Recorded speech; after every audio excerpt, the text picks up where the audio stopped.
Seth, give me a 1, 2, 3. 1, 2, 3.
Well, hello, Hofstra fans, and welcome to our next Q&A here on the Hofstra Pride YouTube page.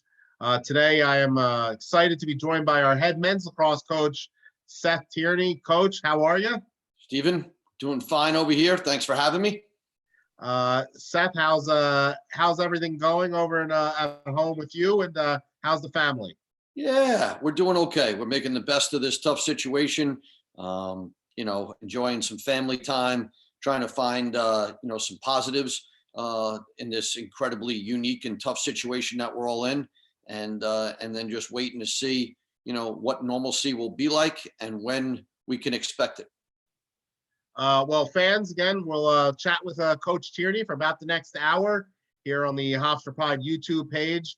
We invite you to send questions in for Coach Tierney in the chat window on the YouTube page. Coach Tierney is excited to answer those, I'm sure. And we'll get right into it. You know, the fans already want to know what happened to your razor, but we'll leave that to later in the later in the show, maybe. How's that? I'm not shaving until I can go back to work. We like that idea. I shave for you, Coach. Thank you. So, let's get into it, Coach. I guess we'll start the Tierney, the Seth Tierney story begins when, and how old were you when the first lacrosse stick was in your hands? Yeah, it's Seth Tierney's story started in 1969, and my first lacrosse stick was given to me by Bill Tierney. I was a baseball player, played first base, batted first. How old were you in 1969? I was 0 in 1969. Oh. And then you know, probably, you know, I want to say probably 8 or 9. I was at my grandmother's house, and he came by with this lacrosse stick for me, and he casually took the first baseman's glove out of my hand and said, "Why don't you use this for a little while?" And that's where the story began. And did you immediately love it, or was it cause your last name was Tierney and you really had no choice? No. He was great with the whole thing. You know, it's an addictive type scenario. Lacrosse, you can really, you can go to a wall for an hour. You can shoot on your own. You can do a lot of cool things with a lacrosse stick. And so it's an addictive sport. And once I, started to get the hang of it, then you started to want more. And then my first team was the Levittown Tomahawks. Coach Bergeau was the first guy to start, and he nicknamed me Lefty because I did everything I did was left-handed. And I did get the Bill Tierney comparisons, and hey, that's Tierney's nephew, or that's this or that. But before you knew it, I was plowing my own path. And at what point in your youth did you kind of find what position you were interested in, or what kind of fit who you were, or was it because you were lefty? Yeah, I mean, lefty. I was a natural fit to play that left-handed attack position. I did play some midfield in high school growing up. And then when I got to college, I was basically a midfielder all the time, and just found my comfort level there. Well, speaking of your comfort level, what did you find exciting about being that lefty dodger and attacker that made you really love the game? Yeah, I mean, I had some success of just being taught by my uncle in the beginning, just the pretty good fundamentals, and shooting and scoring, and lefties, they see the game a little bit differently, as as a sports information and watch a lot of lacrosse.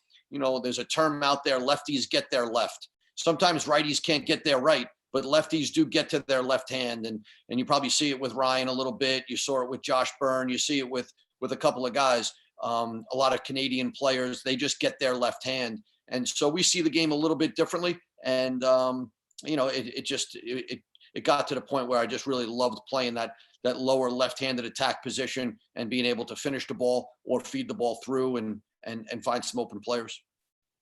We got a few questions in the chat window. Sure, we do. So let's go to a couple of those. These are all safe ones, Coach. Don't worry about it.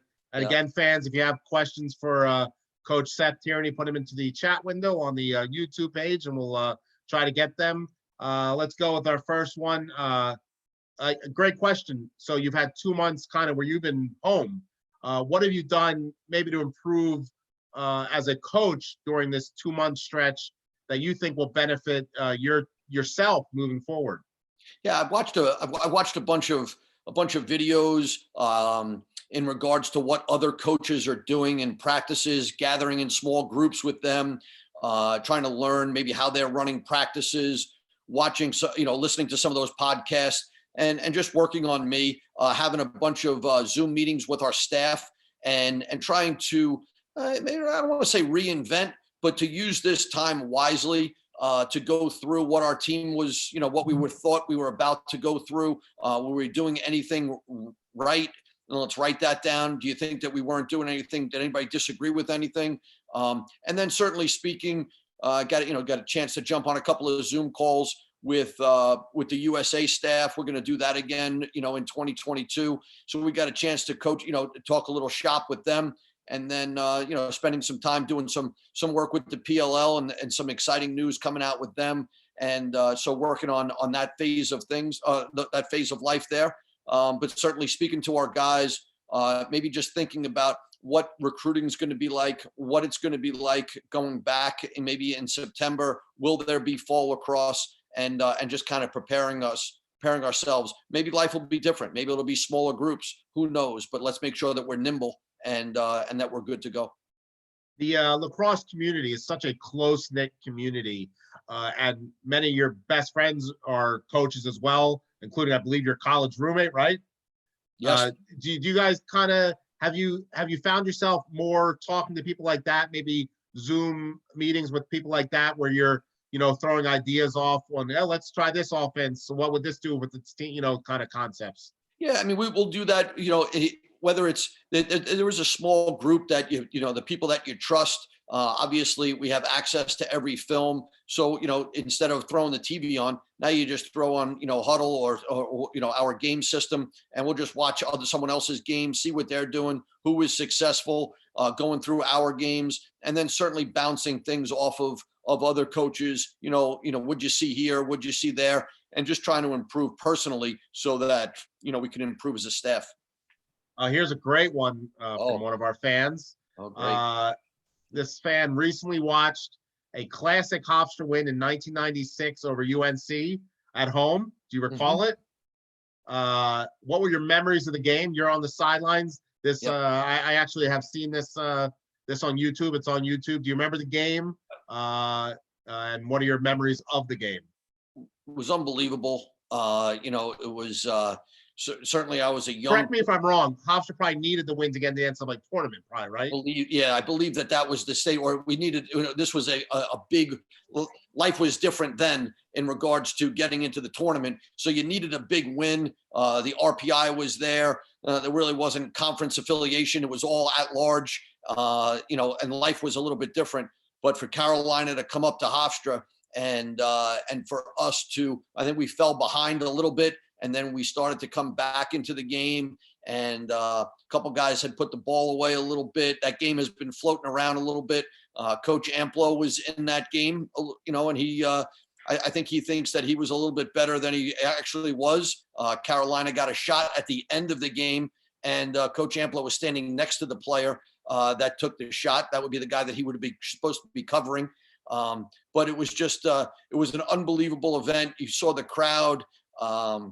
Huge win for Hofstra over the University of North Carolina. That kind of propelled us, and it was a great exclamation point to a pretty good season. Well, I'm gonna really jog your memory on the game. Something, unless you already know, because maybe you've just alluded to the fact that you recently might have watched this game. Something that might not have happened since happened in the game. A very quirky thing in lacrosse. Do you recall what occurred in that game? I want to say maybe a goalie scored. Kevin Johnson took a long shot, and I think it bounced in. Maybe they were in a 10-man ride, and Kevin Johnson he threw the ball down the full length of the field, and it went in the goal. Yeah, well, that's good job. Did you know that before, like yesterday, or did you remember? No, I remember that one, and I also I remember Kevin's post-game interview. He threw on his New York Islanders hat, and it was just one of those scenarios where it was 1-goal game, and we needed a goalie to score to get that one over the top, and it was great to see KJ put one away there. Well, let's move on in the Seth Tierney. So time to choose a college occurs for you. What was that selection process like? You obviously ended up going to Johns Hopkins, but talk us through who else was recruiting you at the time? What made you choose Johns Hopkins to further your career? Yeah, I was really fortunate in high school. Played at MacArthur and with some really good players around me, and they made me better than I was. Gary Rinaldi, Mark Elsessa, all these guys, Dean Schauder, John Rose, all these guys. They really made me the player that I am, or that I was. And my uncle was coaching at Hopkins at the time. I was fortunate to be recruited by by a bunch of really big schools, knowing that my uncle was a mentor in my life. He had recruited me to Hopkins. I had taken a visit there. And then I do remember I was at my father's house having dinner, and my uncle had called and said, "Hey, it was our senior year because recruiting was, a little different then." And he goes, "I need an answer, right? What are you going to do?" And I said, "Of course, I would love to come to Hopkins. I appreciate it." And he goes, "I'm so excited. I think this is awesome, but I just want to let you know I'm leaving to go to Princeton." And I remember that I just said to him, I said, "Well, maybe I should go to Princeton." And I just remember the words going, "You're not smart enough to get into Princeton." So that was the end of it. And then we basically did a high five on the Jersey Turnpike as he was driving up from Maryland. I was driving down from New York, and he was going to Princeton to start his career off as a Division I head coach. That was his first head coaching job at Division I level. And I started my career as a freshman down at Hopkins in the spring of '88, the fall of '87. So fall of '87, you begin your time at Johns Hopkins, obviously one of these more storied programs in the history of lacrosse. What was that experience like for you as a student athlete, being there, being away from home for the first time, and kind of really becoming part of that team? Yeah, it was a little surreal for me. I didn't know if I was going to make it at that point in time. I think there were some doubters. There were obviously some people that, well, he's going there because of his uncle. I certainly had some accolades and did my job in high school, but I went there with a chip on my shoulder. I wasn't one of these big strapping guys. I think I drove down to Hopkins, 5'9", 152 pounds. And I knew I had to work for everything, and found my way onto the field as a freshman, on that second midfield, and just worked up from there. And it was just one of those unbelievable experiences. In '87, they had won a championship right before I got there. So we were literally returning with three classes of upperclassmen that had just won a ring. And it was just cool to learn from those guys. And some of those people on those teams, Dave Petramala, Brian Volker, Bill Dwan, Matt Panetta, guys that were just there. You hear their names still to this day in the game. Quint Kesnick was the goalie. We just had, it was a loaded team, and we had some unbelievable battles with the guys, the Gate brothers from Syracuse and obviously Carolina, Virginia, Maryland. It was an unbelievable experience from '87 to '91. And in 1991, your senior year, you were one of the captains of the team, and obviously being a captain of the Johns Hopkins men's lacrosse program is obviously thought of in very high stature. What did that mean to you to get to that level of respect from the program for yourself that year? Yeah, humbling. We used to find out at the team party at the end of the year before. So whatever happened the year before, we would gather and have a team party, and the parents would be there, and it would be like the last exclamation point ending of that season. And the coach would announce the captains at that point in time. And I remember sitting, there was a couple of rows of chairs, and my head just went down, like my neck muscles just gave way. I was like, for the people in the program to pick me as one of their leaders or captains. Like you said, at Johns Hopkins, there's not that many people that can say that they were a captain of a Johns Hopkins lacrosse team. I'm still humbled to this day and thankful that I was surrounded by such great people. So in doing some research for this chat, I obviously went deep into the Johns Hopkins archives. I did text you this earlier. I did text you this earlier today. This could go in any direction. No, I texted you this earlier today, Coach. So you had 2 hat tricks in your career, huh? Yeah, I mean, I don't know if you would, it's something to be, to be happy about. But as a midi, sometimes middies don't get a chance to put the ball away a lot. As an attackman, you get a chance to do that. But yes, I did have 2 hat tricks. I might be mistaken on the first one. Was it Gettysburg on the first one? Washington College. I remember my sophomore year. My mom flew down to BWI Airport and then took a 2-hour taxi ride to get to Chestertown, Maryland, because she vowed she wouldn't miss a game. And so she flew into the airport in Baltimore and then took a 2-hour, I don't know, it was like $150 each way, the taxi ride, just to watch the game and then right back in the taxi. And so that was the first one. And the stars lined up for me that day, and we had a good one. So why don't you tell everyone watching who your second career hat trick was against? Yeah, the second one was in my senior year. We played against this mid-major called Hofstra University, and we only got a chance to play them once in my 4 years, and it was my senior year, and it was at Hofstra, so it was in front of a hometown, family, friends, and we had it was a really tight game at halftime, and I remember getting yelled at a little bit at halftime. Coach Seaman, he said some not nice things to me and some of my Long Island teammates as a source of inspiration.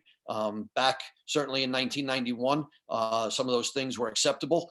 In 2020, they would not be acceptable, but he did his job, and we ended up playing harder and more together, and the ball found its way into my stick at the end of some other teammates working really hard and got me open, and I had to do my job of putting the ball away. I guess looking back, it's kind of really exciting and interesting that you've ended up being the head coach at Hofstra, both and as an assistant at Hofstra. And in college, one of your career highlights came both against Hofstra and at Hofstra. It's kind of cool how it comes full circle, right? Yeah, I mean, listen, Hofstra, it's been a huge part of my life. Obviously, talking about this game, I used to go to Hofstra games all the time. Watching Coach Danowsky, and his team getting recruited by Hofstra, and then spending 6 years as an assistant here, and then coming back and now just finishing this a little bit of an abbreviated year because of COVID, but 14 years there.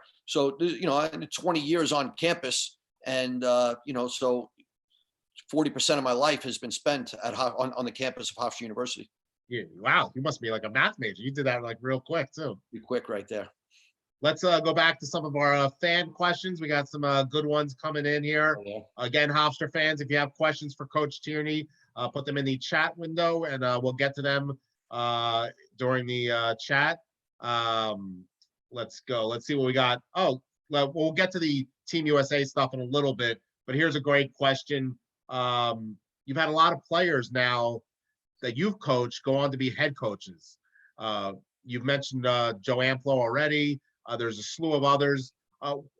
What's it like to see these players that you helped groom and who respected you so much so that they've chosen the same path that you have as a coach, whether it's Joe, Kevin, Chris? I mean, there's a slew of them, and we can go on and on. What's that like for you to see? Yeah, it's great. It basically just shows their love, their passion, and that I was able to be a small part of what they love to do, and to see how well they're doing is it's awesome. We get on a phone at times, but obviously Joe Amplo, Matt Rakowski, Greg Raymond is up at Hobart as a Hopkins guy there. But there's, it's just one after another of every guy that I've worked for, have them worked with me, just to see them have success, and then to have the player, have them play for you and then go on and coach. Again, very humbling and so proud of those guys. Who's crazier, Kevin or Joe? Joe Amplo he's going to take he'll be the winner of this question. Well, that's short and sweet answer. That's good. So let's go into the next part of where we'll go into here. You've now been a member of Team USA's coaching staff for a few years, and the uniqueness of Team USA's coaching staff that it is Hofstra. It is the Hofstra family. It's such an awesome part of who we are and who our men's lacrosse program is here, and it really speaks to how deep this program runs. Can you talk from initially the moment you found out and were invited, and what this has meant to you working with Coach Danowsky, Coach Amplo, and kind of just the whole concept of being part of a Team USA staff? Yeah, so it started back, and there was an announcement that I saw on my phone that John Danowsky was named to be the head coach of the next world team, and right underneath that announcement is if anybody's interested in being an assistant, you can apply here. So I did not apply at that point in time. I reached out to Coach Danowsky, and I just had a conversation with him. I said, the last thing I want to do is to put you in a tough spot. If you have your assistants already squared away, then I just want to give you my support and wish you well, and it'd be great. If you think that you don't have your staff yet, and you think that we could be good together again as we were at Hofstra together, then I'll apply. And we had a long conversation about our time together at Hofstra, and then when I left to go to Hopkins, and his time at Hofstra, and then going to Duke, and how life had changed in a lot of different directions, and how this would be good. He basically said, I don't necessarily have the power to pick my assistants cleanly. And he said that there's, with my application, there was 33 people that applied to be the 3 assistant coaches. And so we went through that process. And when it got down to the end, I was fortunate to get the call from Coach Danowsky and US Lacrosse. And I was, was humbled. I sat back. I told my family, the look in their eyes, my wife, my daughter, my son, like, you're coaching Team USA. That really said it all, for me. And then the process began, and it was an absolute awesome experience. Obviously, winning in the fashion that we did in Netanya, Israel, certainly is the cherry on top. But to work with the best players in the world, the hardest part is picking the team. You can pick 4 or 5 teams that could be considered world teams or Team USAs. And so that's the toughest part, is narrowing it down. And I thought Coach Danowsky did a wonderful job. He let Coach Amplo and I kind of do our thing down the offensive and defensive ends. And whatever we did, it was, he was the puppeteer to the whole thing. And again, just to be part of it. And then for the first time ever, US Lacrosse asked the staff to come back. And they've never done that before. So whatever feedback they got, obviously winning helps. And now, that we've been a little bit delayed with a couple of events now because of COVID. We're going to miss the summer event, and maybe we'll get back into the fall event. But the next games, it will be either in Canada or there's rumors they're probably going to move them possibly to California, and that'll be in 2022. And so the interesting is, you worked with Coach Danowsky at Hofstra, and Coach Amplo worked with you at Hofstra. So there's that dynamic, that there was like 3 different eras of Hofstra coaches all involved in that staff. And the team also had 2 players from Hofstra on it as well. How was it coaching those players again in such a high level event? Yeah, I mean, if anybody who knows Coach Danowsky, he wants good people with him, around him.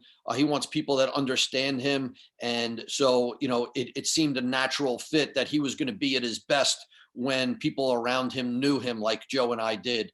And then, listen, Kevin Unterstein and Stephen DiNapoli, they were at the top of their game. And we knew that, listen, was there going to be, there's always going to be naysayers. There's going to be people like, I can't believe they took this guy, or, Coach Danowsky was probably going through it with Matt Danowsky. Is Matt going to make the team? And, we went through every event. I think we saw over 155, 160 different players. And, it came down to, like we talked before, it was close. We could have picked one of many guys to make the team.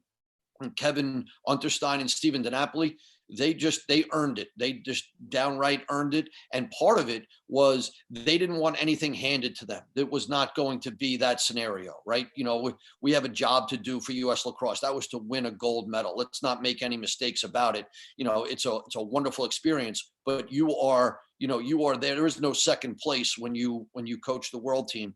Gold medal is the goal to get it. So there's not going to be any favors. Matt Danowsky, he played his way onto that team before a lot of other guys. He got into shape and he did not want any favors. So the guy, we felt really comfortable. I'll never forget the first meeting. Coach Danowsky had handed us an autographed copy of Coach Krzyzewski's book, because he was obviously involved with Team USA with basketball.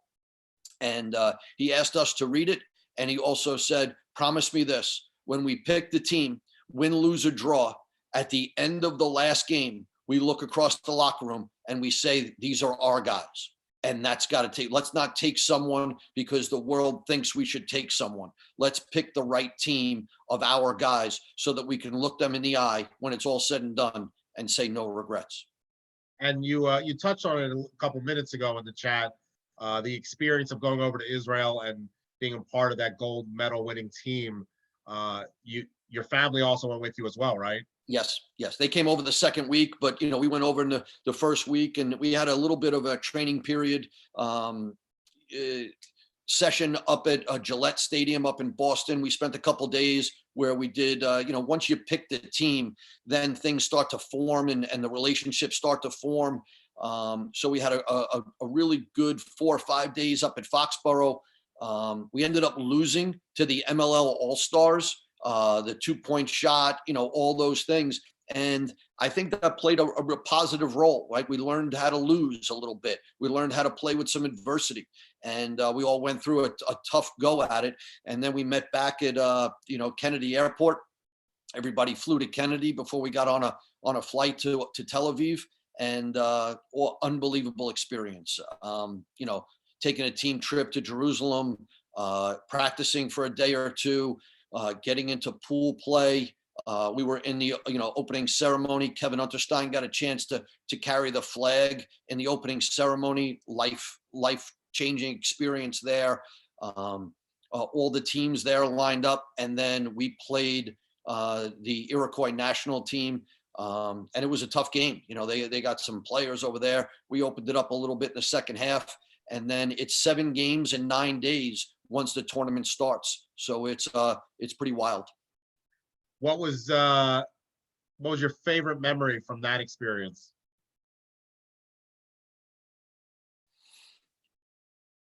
On the field was just winning and not messing up great players, not overcoaching them and not undercoaching them, and seeing them get that memory of a gold medal off the field right after the game, running up in the stands and being with my family because they had come, halfway across the world in that second week, and they flew in on the night that we were going to the first time we played Canada in pool play, for them to support me in that way, for my wife, my 2 children, my mom, my sister, they all flew over and they spent the remainder of the tournament there.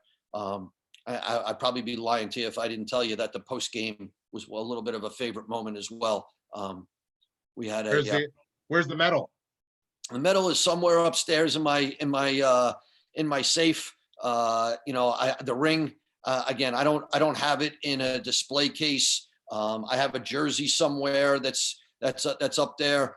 I don't keep it out. I was fortunate enough to win a national championship when I was a coach at Hopkins. Conference championship rings. I don't leave them out. I find them to be sometimes a little bit distracting at times. I bring what I bring around with me, and I would rather tell the story than wear a piece of jewelry. People come over, they ask, hey, can we see the gold medal? I'll go upstairs and I'll get it for them, but it's not like, under some light on a mantle. It's just not who I am. Let's take a step back earlier in your career. After graduating from Johns Hopkins, you then played a little professional, New York Saints, played at the Coliseum in that era. Is that where that they were? Yep. That's where we were. That was our home field. And What was Lacrosse like in 1991? I tell you what, it was 13 to 16,000 people in the Coliseum. I grew up in Philadelphia, and we went to Wings games growing up, and it was wild. The Spectrum was probably one of my favorite places to play. They had a guy that was right there. His name was Chopper, and he wore the construction hat and painted his face silver. And the Spectrum was sold out. The fans were crazy. I remember, getting into a disagreement with one of the Wings players and having to go into the penalty box. And I remember Chopper. I don't know why he wasted the money, but he poured one of the 32-ounce beers over my head. I guess he could try to cool me down a little bit. And but I think if we have the tape upstairs, I think we can go back and say the Saints got the Wings that night. And but it was a very cool experience playing professional lacrosse. That was the only professional lacrosse there was. It was no outdoor league like the PLL now. It was just the indoor league, and it was an extension of college. It was guys getting together, flying to different arenas. I got to play in Joe Louis Arena in Detroit. Got to play, up in Toronto. Unbelievable places to. I played in the Boston Garden. Maple Leaf Gardens. Some pretty cool places. And then is it right after that you begin your coaching career, or is there time in between? No, I played for a little while. Unfortunately, I had 2 knee injuries, and I didn't want to kind of hinder life with my children and not be able to do some things. So there came a time after my second ACL that it was time to hang it up. So that's when one night Coach Danowsky had come into an establishment that my wife and I owned over in America. It was called The Crease. It was a lacrosse themed restaurant bar, and Coach Danowsky and a wedding party that he was involved with came in, and he asked me if I would like to be the volunteer. And that's where it all started for the coaching side of things. And so you begin your coaching tenure. What's college coaching like for you in that time in your life, and what was the beginning experience like? Yes, Coach Danowsky, I was just getting to know him at this point in time, and so I didn't say it. You're at Hofstra at this point. Yes, an assistant coach. So go on. Sorry. I was the volunteer assistant. We used to close the bar at 4 a.m. I would take the staff out to a diner for breakfast, and then it would be 6 o'clock. There would be lacrosse practice, right? I mean, that's the way life was at that time. And you caught a couple hours of sleep during the day after you opened up the bar at 11. And that's what life was like. And there was no complaints. It was awesome. And I got to really understand what coaching was about with John Danowsky. I never looked at lacrosse or a lot of the ways that I looked at lacrosse were totally different. I was coached differently, and Coach Danowsky made me think about different things and how important fundamentals were, and how important relationships were, and how important, eye contact was. And, I remember the first game, I'm on the sidelines, and I'm, young head coach, young assistant coach. And Coach Danowsky had been doing it a long time. We were playing Brown. They got a guy by the name of David Evans who can shoot the ball from the parking lot. And I'm yelling and screaming on the sidelines. And Coach Danowsky, we ended up winning, I think, 8-7. And I was yelling at the refs. I was like I was coaching for, all my life here. And Coach Danowsky came up to me as I was about to get into the shower after the game. And he goes, "It doesn't look like we're going to be winning the sportsmanship award this year." I said, "Probably not. I'm sorry about that." But I get fired up, and he just taught me how to be a coach. He really did. And then after that, that 6-year run, we had a great run, at Hofstra. There was a coaching change at Hopkins, and Dave Petramala had given me a call, and he just got the job at Hopkins. And I was down in Baltimore in the Inner Harbor with my wife, my son, my very pregnant wife, who was about to give birth in a couple of weeks after that. my mom was with us, and Dave Petramala asked us, would you think about coming down and running the offense at Hopkins? And so, we made a family decision, and we packed up and moved down there. And so what was that experience? So you went Hofstra, back to Hopkins. What was it like returning to Hopkins this time as a staff member for a program that you obviously hold dear to your heart? Yeah, I mean, it was very ideal for me. I knew the people. I didn't know, at the time, Jack Hayes and Danny McCabe were the athletic directors, but J.R. Tinian was running the facilities. I knew there was, Larry Bloom was still on. No. I think you misunderstood me. Step back to going back to Hopkins as an assistant. Oh, got it. Yeah. I mean, probably very similar answer. I knew the people down at Hopkins, and it was a place that was so special to me. They allowed me to play there for 4 years. We talked about it earlier. And then now I'm going to end up being on the sidelines in the alma mater colors. And it was a great run. And Coach Petro, he was great with me. He let me do my thing. And I in the beginning, I remember we lost our first game to Princeton 8-4 at Princeton. And as the offensive coach, if you score 4 goals in a lacrosse game, you shouldn't be proud of yourself. And I remember driving down Jersey Turnpike in the Hopkins bus, and I wouldn't even look at Dave Petramala. I just looked out the side window, and I go, I got to figure something out, because this is not gonna fly. And then through the remainder of that year and the years to come, with some recruiting, we ended up being a pretty powerful offense, and then ended up being fortunate to win a national championship in 2005. And so you left there after the 2006 season. Now we can take the step back. You're now ready for your first head coaching position. What was that moment? I think I kind of remember it. I think it was in August of 2006, right? It was late in the summer. It was late in the summer, I remember. Yeah. We know that because my son was at football practice down in Baltimore, and I was up in New York, and I was just flying back down or driving back down. And my wife was on the, getting ready to pick up Ryan from football practice. I drove right to that field, and my wife looked at me, and she was like looking for an answer, but it was like it was talking without speaking. Like, she knew that we were heading back up, and we had carved out a pretty nice life for us down in Baltimore. We had an unbelievable friends group, and, the support was great. But there were 2 things that were happening. One, I got a shot at Division I to be a head coach. There wasn't that many jobs out there. We had just won a national championship basically 2 years before. And the other part was, I don't really talk about it much, but my mom was dying of cancer. And, as an only child, and, I grew up in a divorce situation, my mother and I were very, very close. And for me to come back up and be able to take care of her and see her to her final destination was something that was important to me. And that moment when the realization of becoming a head coach, what's that moment like for somebody in that, as you realize, oh, wow, they just offered me this job? Yeah, Jack Hayes was great at the time. He was the AD, and, he went through his search. And again, a lot of people on campus, they knew we had relationships from when I was an assistant there. So that certainly helped. And then I just, a little bit of a not so funny moment. I go behind the podium, and I'm ready to give the speech, and the media is there, and, Bill Tierney and Dave Petramala and, my family.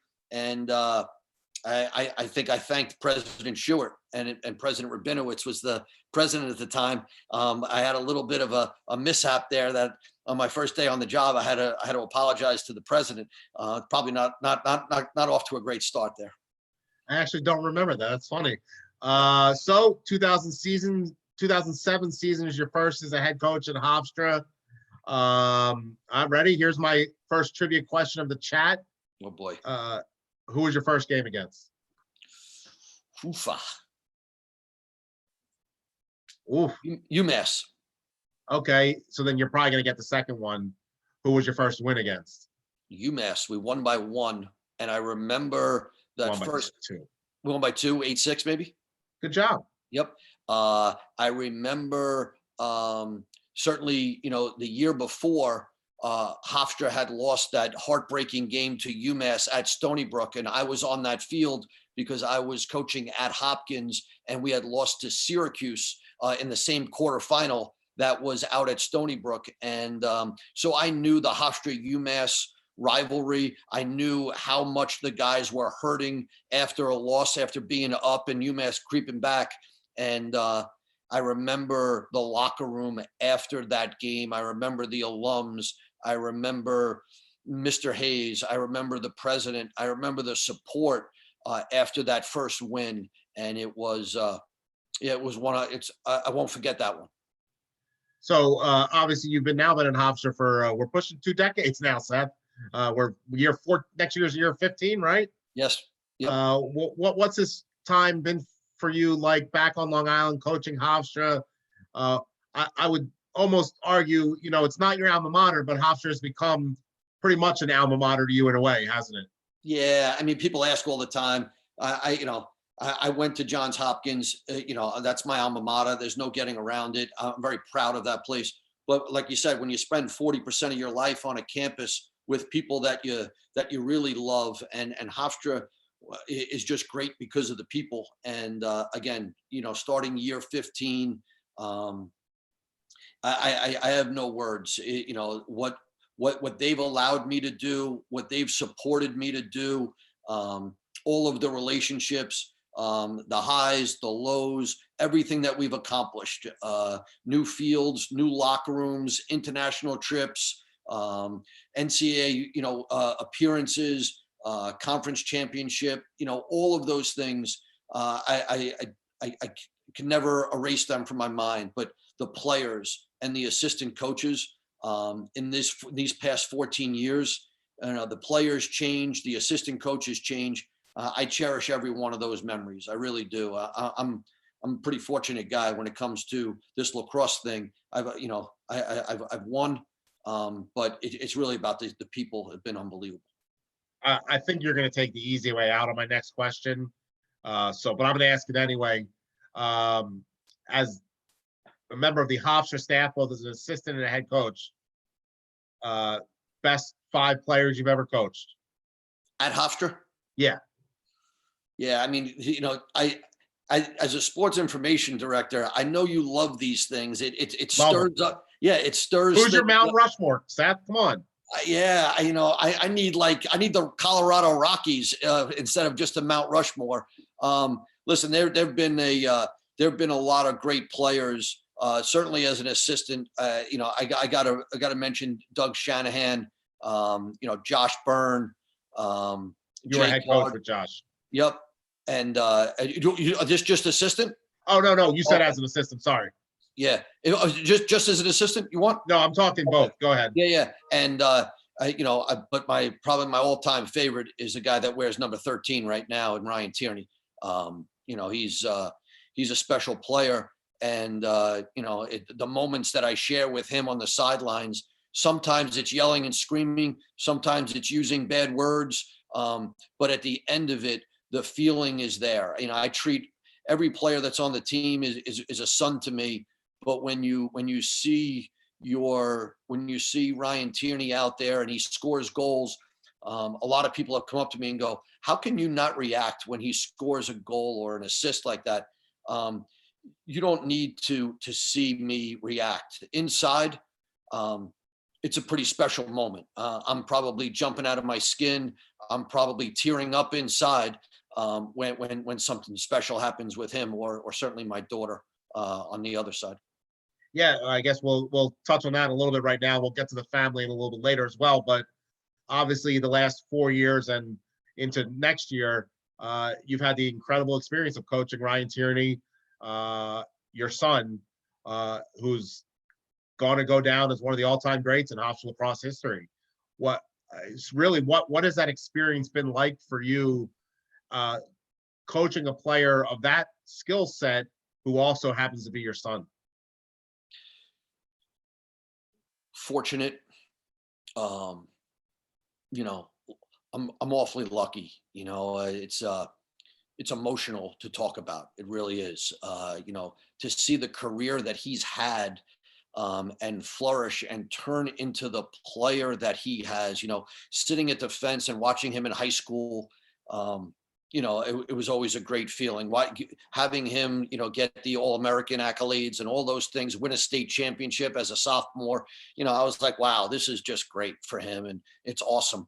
And then he comes to Hofstra, and in the summer before, we talked about redshirting him. Like, Bud, I don't know if you're going to be ready. And why waste a year of what's going on here? Why do that? And then, within the first couple of minutes of practice, him and Josh Byrne were making music together. I'm like, well, I guess the red shirt is out the window. And Ryan Tierney's had one heck of a career so far. And again, I remember probably every one of his goals. Unfortunately, I also remember every one of the ones that hit the pipe or the ones that he's missed. I'm so fortunate that he's the player that he is. A lot of people have called and said, what's it like coaching your son? Well, someone told me that if you're going to coach one of your children, they better be really good or really bad, because if they're in the middle, then people are going to question whether he should play or not, or she should play or not. So if he stinks, then maybe he doesn't get in, and he just sits at the end of the bench and he walks off the field with you, right? If he's really good, then no one will say a word. But if it's in the middle, we got a problem. And I remember sitting down with Ryan in his bedroom, probably sometime in August, and I just said, Bud, actually it was earlier in the summer, I said, it's got to be crystal clear, my man. You got to know this. Your dad's got a job to do. I'm not losing the locker room over your playing time. So you want in, then buy in and get it rolling. And from that point forward, he earned everything that he's gotten, and he's made my life and decisions that I've had to make so easy. And when it's all said and done, I'll sit down with him and thank him for everything that he's done for me. The next stop is we were hopeful that we were going to get it in this year. It was the hug that after he breaks this record, if he was going to break this record, he's 19, 20 something goals away from being the all-time leading scorer in Hofstra history. Who knew? Who knew he was either going to? Crazy. Who knew he was? Who knew I was going to come to Hofstra? The whole thing played out when there was an incident at Duke and they lost a coach, and Coach Danowsky went there, and I came back to Hofstra, and Ryan played for me, and now, COVID and all this other stuff. And, there was a pretty good chance he was off to his best year so far, 8 games, 30 something points. And he was on track for even maybe even breaking the all-time points record. So when it's all said and done, there'll be, I'm not afraid to say it. There'll be a cooler of beer out back, a steak, and we'll sit down and we'll go through our memories, and I'll let him know how thankful I am as a dad. And speaking of special, your daughter Erin also chose to attend Hofstra and plays on the women's lacrosse team. And this has totally allowed you to be a dad in certain situations as well. Your office overlooks the field where she plays, so you can get work done and watch her play. And then as somebody who travels with the women's lacrosse team on occasion, you make almost every road trip for them as well. That has to be one of the more gratifying situations, since you don't have to worry about coaching her. You just get to watch her play every day. And if you even want to watch her practice, you can watch practice too. Yeah, I said it earlier.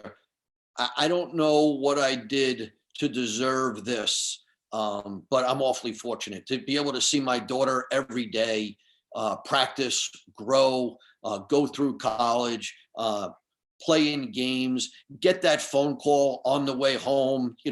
If Shannon's watching this, maybe they weren't supposed to use their phones, but she's sneaking a call to me, or we're texting, and I treat Erin, again, daddy's girl, but I treat Erin just like Ryan, and she knows it. And, she'll call after the game, and I'll just say, listen, there was this one play where, you know what I'm talking about. It wasn't great, but I can't tell you how proud I am of you, of what you're doing as a freshman. Now, again, Erin got to talk. It's got to be crystal, right? I don't want anybody saying you're playing because you're Ryan Tierney's sister or, Seth Tierney's daughter.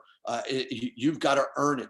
And she has done that, being on the all rookie team and getting some accolades for herself and coming into her own. Awfully proud of her. She has paved her own path, and she's one tough cookie. I really enjoy watching Erin Tierney play lacrosse. And watching her play has also allowed you another avenue. You can be a lacrosse dad while watching the women's lacrosse team, which obviously you can't do the same thing while watching Ryan Tierney play because you're his coach. How has that been, being with you and Maureen on the road, maybe watching your daughter play and being a lacrosse and mom and dad? Yeah, I just follow my wife, to be honest with you, because I just don't know. Like, I don't know how to behave at these tailgates and all those things. I just try to be helpful. Sometimes I'm on the phone, so I'll be in the car. But I enjoy the experience. Again, I sit with Maureen for Erin's games, or most of Erin's games. Sometimes I'll go off to the side, but most of the time we get to enjoy that one together. And just to go on the road, spend some time there, and support Erin the way she has supported me, the way she has supported her brother. It's just it's memories I can't even put a price tag on. And then this past year, I know the season was cut short, but to have 5 double headers, and knowing that you're coming off the field and she's going on or watching half or 3/4 of her game before I put on a golf shirt and go out and do our thing, and have Ryan watch Erin and Erin watch Ryan. It's certainly it's very fulfilling as a parent. Maureen's really the star of the house, isn't she? So Maureen's the glue, right? She is. She's the hubcap, and she keeps everything spinning. And it's not easy, right? It's not. It's just I come home after tough days, and it's not easy. Sometimes I'll have to say, I got after Ryan today, and it's not easy because she's just Ryan's mom, and so that's part of it.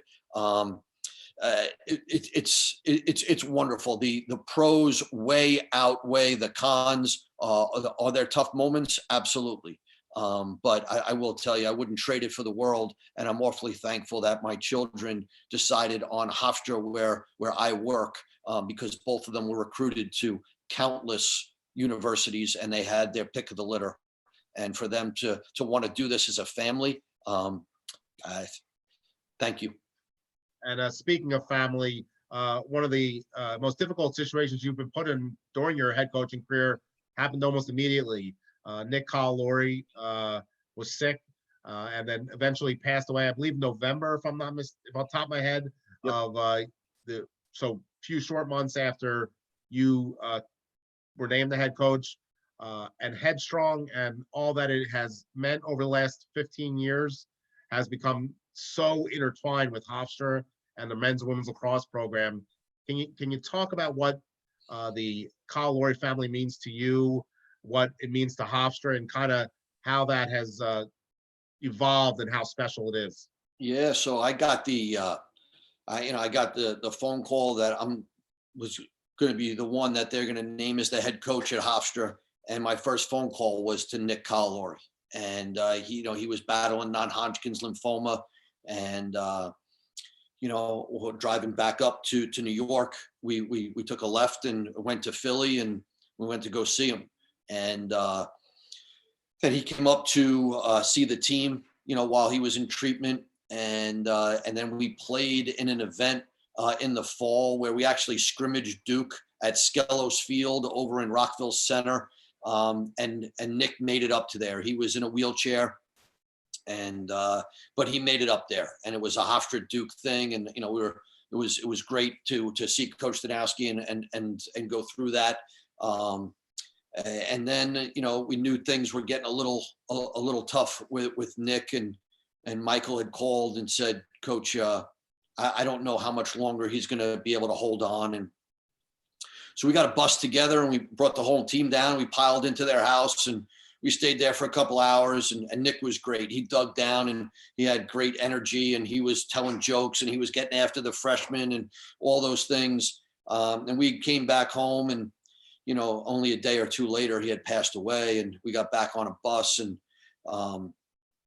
I was very humbled. The Kyle family had called me and they asked me, would you give the eulogy?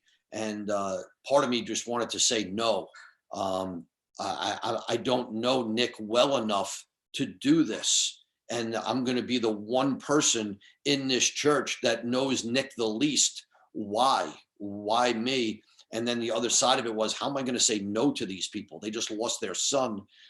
So I had spent days putting this eulogy together, and just humbled by the help that I got to put it together. Ovation. Nick was buried. He was right there in his casket, in his Hofstra jumpsuit. His jersey was in there with him, and then as the coming days and weeks, the idea of having a fall tournament, raising some money, selling some T-shirts, doing it that way, having it, at Nick's high school. And then before you know it, now it's what as Headstrong.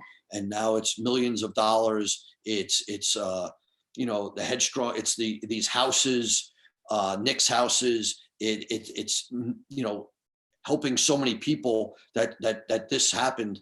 It just tells you what type of special person Nick Kyle and the Kyle family are. And it's meant so much to your program, and it's a credit to what you've done at Hofstra and your relationships, that this has been so intertwined, and you've helped them probably as much as they have helped you right? No question. I mean, I thank the Kyle family for allowing me to know Nick. I never got a chance to coach him. But you feel like you know him after a while, and then everything, the strength of relationship is really, it's true to form when you go through some tough battles. The relationship is not going to be as strong when everything is easy. So you got to get through some tough stuff, and there was nothing tougher than that. And then having Michael, for 3 years without Nick, and his relationship with me, he's near and dear to my heart. We never miss a beat. I will always be there for Headstrong. They will always be there for Hofstra and Hofstra Lacrosse. And I'm very thankful for the relationship that the Kyle family has allowed me to have with them. Seth, are you good for a few more minutes? We got a lot of questions still to go. Won't go too much longer, but we want to kind of cover a lot of the topics we decided to, right? Let's do it. Let's do it. So let's talk about the PLL, Premier Lacrosse. It's an area that you are very familiar with. You're quite close with Paul Rabel, and you've watched and been part of you're the chairman of the advisory board, correct? Yep. What has this experience been like for you, watching this league just grow from what it was a few short years ago to what it's becoming every day with every new step that it takes? Yeah, I mean, for me, it all started on a broken down bus in Tel Aviv, Israel. We had to get off a bus that was smoking out the back. We got off at this little outdoor mall, and Paul and I were in a little bakery cafe waiting for the other bus. Guys were walking around, and he springs this idea. And I said, listen, I'd love to help you. He was one of my favorite players to coach at, Kyle Harrison. Everybody was going to be part of it, but these were the guys that we were all in a foxhole together as this Hopkins offense back then. And I just said, listen, I'd love to play a role. I don't know what that role could be, and I don't want something made up. I don't want, anything to be forced. If there is an organic role for me that you think that I could handle, and go from there. And then that's where it started. And then in the beginning, it just started as, this chairman of the Lacrosse Advisory Board, which is, 10 members. And we just, we get on maybe quarterly calls, and that they come to some games. And then it's led into, some other areas where, I've helped out at some games, training camp. I'm on some weekly phone calls. I'm fortunate that they allow me to be part of it. And I get a chance to work with Paul and Kyle Harrison, who is as close to me as a player as you can get. Tom Schreiber, and just to be around. Again, I'm very thankful for the Rabel family for allowing me to be part of it. I'm astounded by what they've accomplished. They have taken from nothing, basically a startup league, and they have immediately, even before the first face-off last year, it just seemed like they were the #1 league. Talent-wise is unbelievable. Professionalism, everything that the PLL is about is what I aspire to be about, doing things the right way. Again, now in year 2, obviously COVID has hurt the season, but we've got this championship series that was rolled out the other day where, it's going to be in a quarantined environment, and there'll be some pool play, and then there'll be an elimination tournament. I'm going to be thankful to be part of that. And again, on some pretty important phone calls that they allow me to sit on. And when they ask me my opinion, I'm there. Otherwise, I'm just there to support, the players that really meant a lot to me back in my days of coaching. And on a personal level, you mentioned the Rabel family, but what does it mean to see Paul continue to be so successful in pretty much every career and professional thing he touches? Yeah, I mean, he's got the Midas touch because he's got the Jordan work ethic. Everything he does, it's competitive, right? Everything. And I mean, like you would just make a face at certain things, and you're like, if it checkers, it doesn't matter. He's a winner. He's a sore loser. I enjoyed coaching him for the 2 years that I was with him at Hopkins before I came back up to Hofstra. And now it's the same thing. Every phone call, there's a reason, there's a purpose, there's a competitiveness, there's a drive that it's within him. Certainly his brother Michael, Kyle Harrison, like I said, Tom Schreiber, some of these guys that are in the top core. You're just talking about sheer winners, and this league is pretty special. This championship series that's going to come up in late July. If you're a lacrosse fan, and even if you're not, I would get your eyes on the TV and watch what's going on, because it's pretty special. A few quick fan questions before Sure. we finish up here. Here's a good one. People may not know you have a little bit of relationship with Bill Belichick of the New England Patriots. Sure. How and when did that start? And Yeah. I mean, it started actually through Dave Petramala. Coach Belichick he's a lacrosse guy, in college, and he's got some family down in the Annapolis area, and his son played lacrosse, and we were recruiting at a couple of the tournaments. And, all the coaches would stand in the middle and the parents would be around the outside. And Coach Belichick came up to Coach Petramala and I, and we were talking to him, and one thing led to another. His son went on to play at Rutgers, and now he's with them on staff for the New England Patriots. And, we've got a relationship. I'll text him, he'll text me. He was very, very generous to our staff in preseason. We had brought, we had a little change in our staff. So Michael Gongas, Tim McEntee, and John Gorman, I had called Coach Belichick and said, hey, would you mind if we came up for a night and spend some time in training camp with you? And he said, sure. I'm not sure what we can do to help. We went up the night before. We had dinner the next morning. He told us where to report.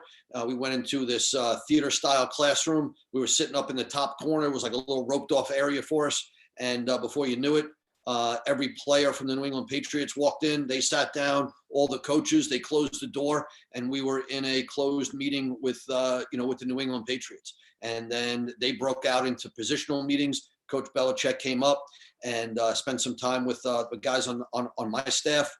We walked out onto the field together, had lunch, and we just got a chance to see and hear right on the field the coaching of what's going on, and to get that inside view. Again, incredibly thankful for Coach Belichick for allowing that. He's a pretty private guy. I think you would get that from some of his post-game press conferences and how he does that. He understands exactly what he's doing.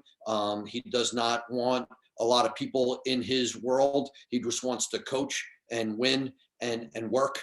And for him to take a little bit of time out to allow us to get inside there. Again, incredibly thankful for my relationship with him. Two more quick ones. Sure. How did it feel to beat Johns Hopkins as an assistant and as a head coach at Hofstra?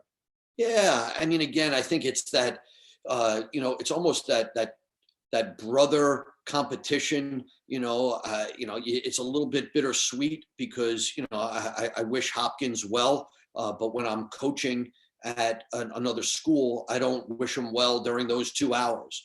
So there've been a few times as an assistant and as a head coach where we have beaten Johns Hopkins, and incredibly thankful for those experiences. One when they were, I believe, #1 in the country on a stormy night at Hofstra. We had Stormy's putting it mildly. Yeah, it was raining a little bit, and we had a transformer blow, and we had a little delay, and we had a chance to come out on top. And I remember Jim Metzger, who is our #1 fan, incredibly generous to our program and our university.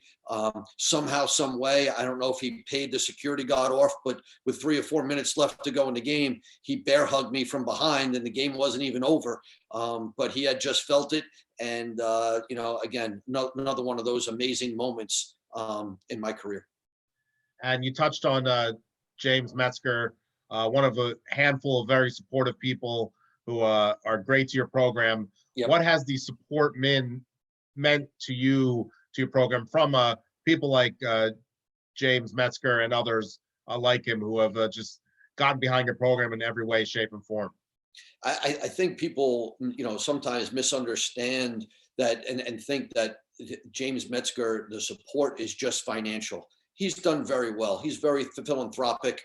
He helps an awful lot of people, and that is certainly is wonderful. And it's allowed us to run a program in a Division I fashion.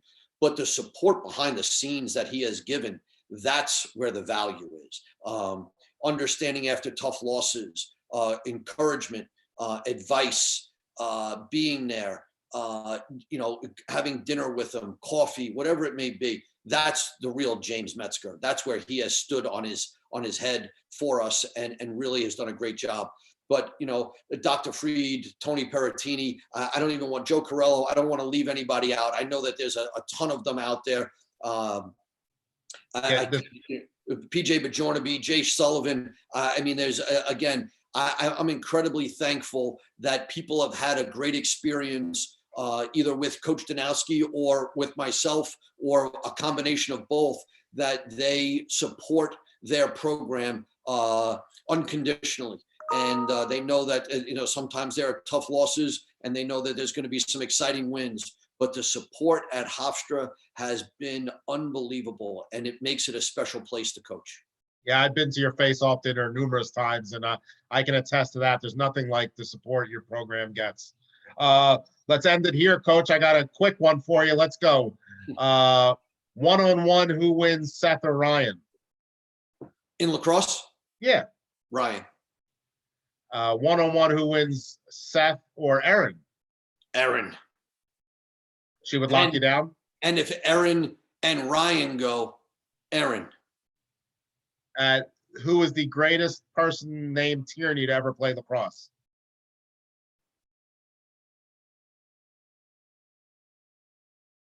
Great question. I'm hopeful that it'll be Ryan Tierney after one more year. He's probably got it right now between him and Trevor Tierney, my uncle's son, my cousin. Those two guys are leading it right now. All right, Coach, it's been an incredible hour plus. You were so good. We went a little over, but it's been an honor once again to talk to you and reminisce about your career at Hofstra, Hopkins, and Team USA and everywhere in between. Thank you so much for your time. I hope you're well and be safe. And thank you. Thank you, Stephen. Thanks for the coverage. Thanks for all the people that, I don't know, I'm not too technologically sound over there, but anybody that sent in a question, anybody that tuned in, thank you. Hope you and your families are safe. And as always, we appreciate your support at Hofstra. Yes, well said, Coach, and we'll talk soon. Thanks, everybody. Go Pride.